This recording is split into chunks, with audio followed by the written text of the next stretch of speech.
ముందుగా మన తొలి వెలుగు ప్రేక్షకులు అందరికీ నమస్తే.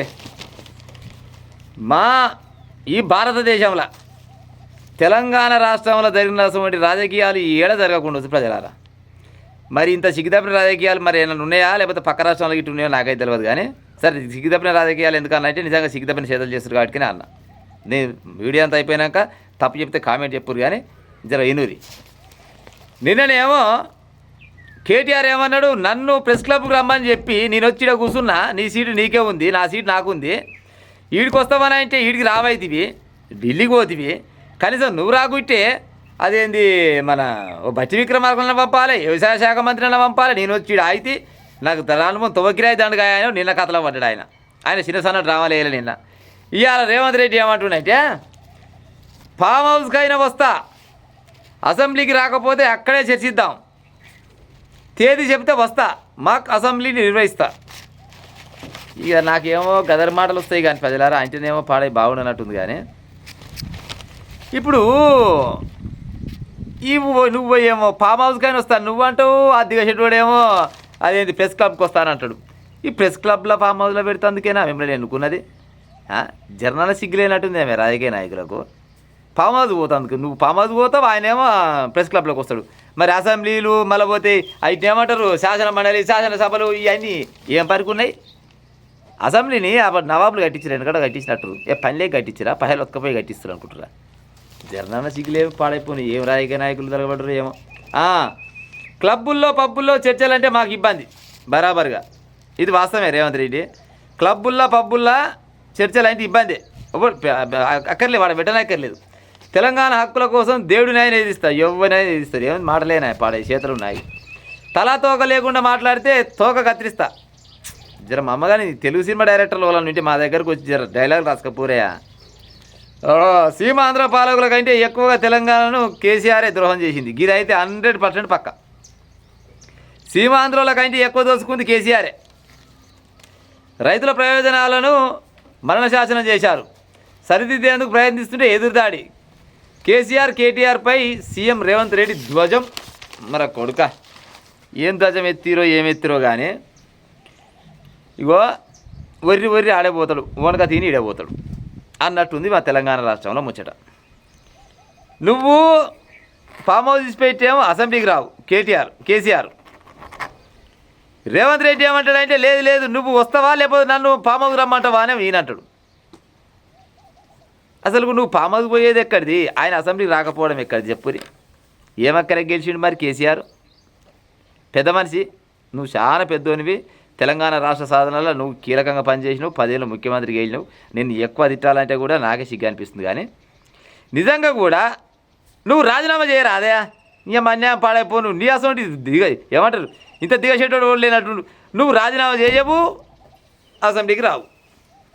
నీ కొడుకేమో ఇంత పొడుగు మాట్లాడతాడు. మా అయ్యరాడు అతను మీ అయ్యరాంది మరి ఏం పనికి గెలిచిరు? పడే కేసీఆర్ ఎక్కడ గెలిచిండో అక్కడ ఏది ఆ నియోజకవర్గంలో ఉన్న ప్రజలన్నీ అడగకుండా వచ్చిన పాడైపోను. అరే మా ఎమ్మెల్యే ఉండా సచ్చిండా బతికిండా అని. సరే నిర్ణయాలంటే ఆరోగ్యం బాగలేదు, అదొక భాగం. ఆరోగ్యం బాగాలేదు కాబట్టి దవాఖాన పడినాడు. కానీ 18 నెలల నుంచి జీతం తీసుకుంటా పాడైపోను ఇంట్లో వంతుంటే జరలైనా సిగ్గు అనిపిస్తే లేకుండా వచ్చిన పుణ్యానికి వచ్చిన సొమ్ము తింటేందుకు ఏమంటారు మన ఏమంటారు పెయ్యికన్నా ఇవిడాలి కదా. ఫామ్ హౌస్లోకి వెళ్ళి బయటికి వెళ్ళాడు ఆయన. ఈయననేమో ప్రెస్ క్లబ్లో పెడతాడు, ఈయన పోడు. మీరు ఏమన్నా జ్ఞానం ఉన్నోళ్ళు అయితే, ఇంకా గట్టిగా మాట్లాడే సిగ్గుశరం ఉన్నోళ్ళు అయితే ఎవరైనా కానీ అసెంబ్లీలోకి పోవాలి, అసెంబ్లీలోకి పోయి చర్చలు జరపాలి. అసెంబ్లీలో ప్రజల సమస్యల గురించి కానీ, ఉద్యోగుల సమస్యల గురించి కానీ, ఏమైనా పథకాల గురించి కానీ, ఏమైనా గట్టినే అభివృద్ధి కోసం ఏమైనా ఉంటే గల్లా చర్చిస్తారో కూడా. కానీ ప్రతి రాష్ట్రంలో గట్టినే జరుగుతుండొచ్చు, కానీ ఈ రాష్ట్రం సలగుండా మీరెక్కడి నాయకులు దొరికిర్రా నాయన మా పానాలకు?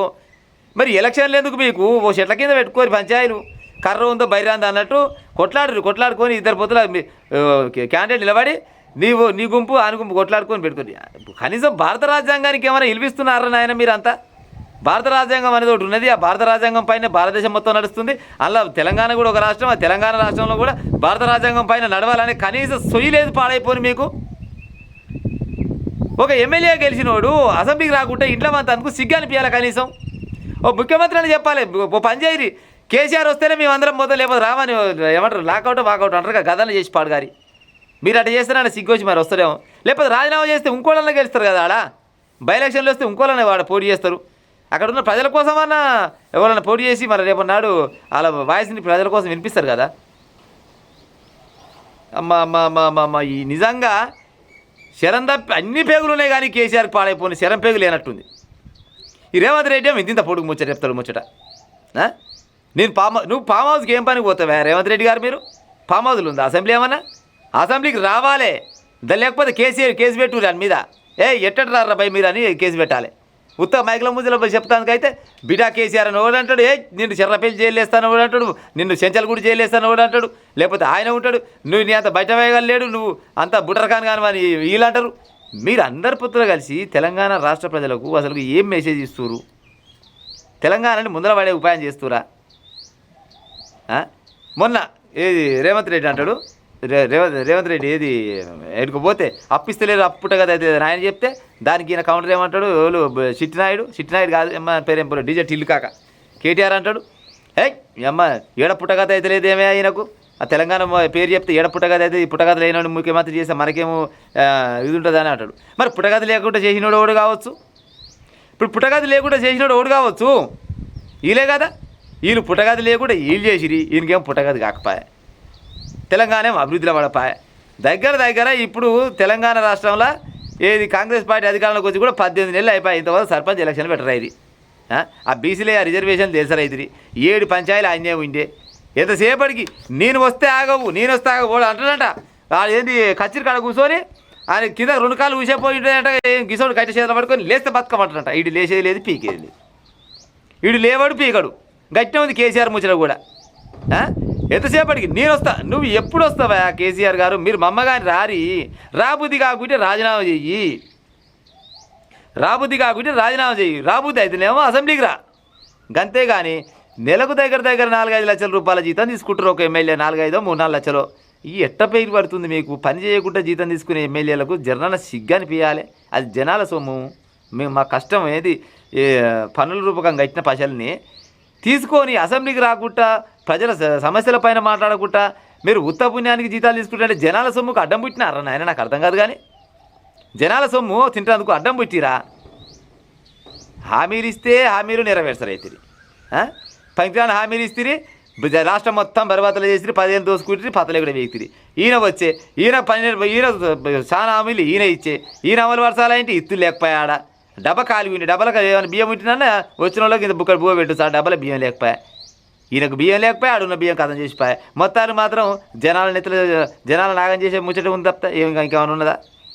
ఎంత ముద్దుగా చెప్తాడు, నేను ఫామ్ హౌస్కి వస్తా, నేను ఫామ్ హౌస్లోకి వచ్చి నీకు మీటింగ్ చెప్తా. ఫామ్ హౌస్లో ఉన్నది అసెంబ్లీ పెట్టుకోరు. మరి లేకపోతే అసెంబ్లీ మొత్తం తీసేసి అసెంబ్లీకి తాళం వేసి అసెంబ్లీలో ఎలాంటి చర్చలు జరపరు, అసెంబ్లీలో ఎలాంటి ఏముండేవి. ఇక నేను ఫామ్ హౌస్కి పోతే ఆయన ప్రెస్ క్లబ్కి రావాలి, ఈ 2 పెట్టుకోరు. ఇక జరనాన సిగ్గులేదేమే మీ తెలంగాణ రాజకీయ నాయకులకు? అది ఏ పార్టీ అయితే ఉంది? ఈ ప్రతిపక్ష నేతలు అట్నే ఉన్నారు, నాకు కేంద్రంలో కావాలి ఆ బీజేపీలు కట్టినే ఊరు, ఈ కాంగ్రెస్ వాళ్ళు అట్నే ఊరు, ఈ బీఆర్ఎస్ వాళ్ళు అట్నే ఉన్నారు, అంతా కట్టిన తొలగబడ్డారు. మొత్తానికి అందరు పుత్ర కలిసి అయితే జనాల ముస్తు ప్రజలారా. నేను చెప్పిన ముచ్చట అబద్ధం అయితే మీ కామెంట్ రూపకంగా చెప్పురయ్యా. వాళ్ళ మనోభావాలు దెబ్బతింటే కూడా ఇక మన్నించాలని చెప్పను, కానీ మనోభావాలు ఎందుకు దెబ్బతింటే విఘ్న దెబ్బతింటాయి ఉంటా మరి. ఇక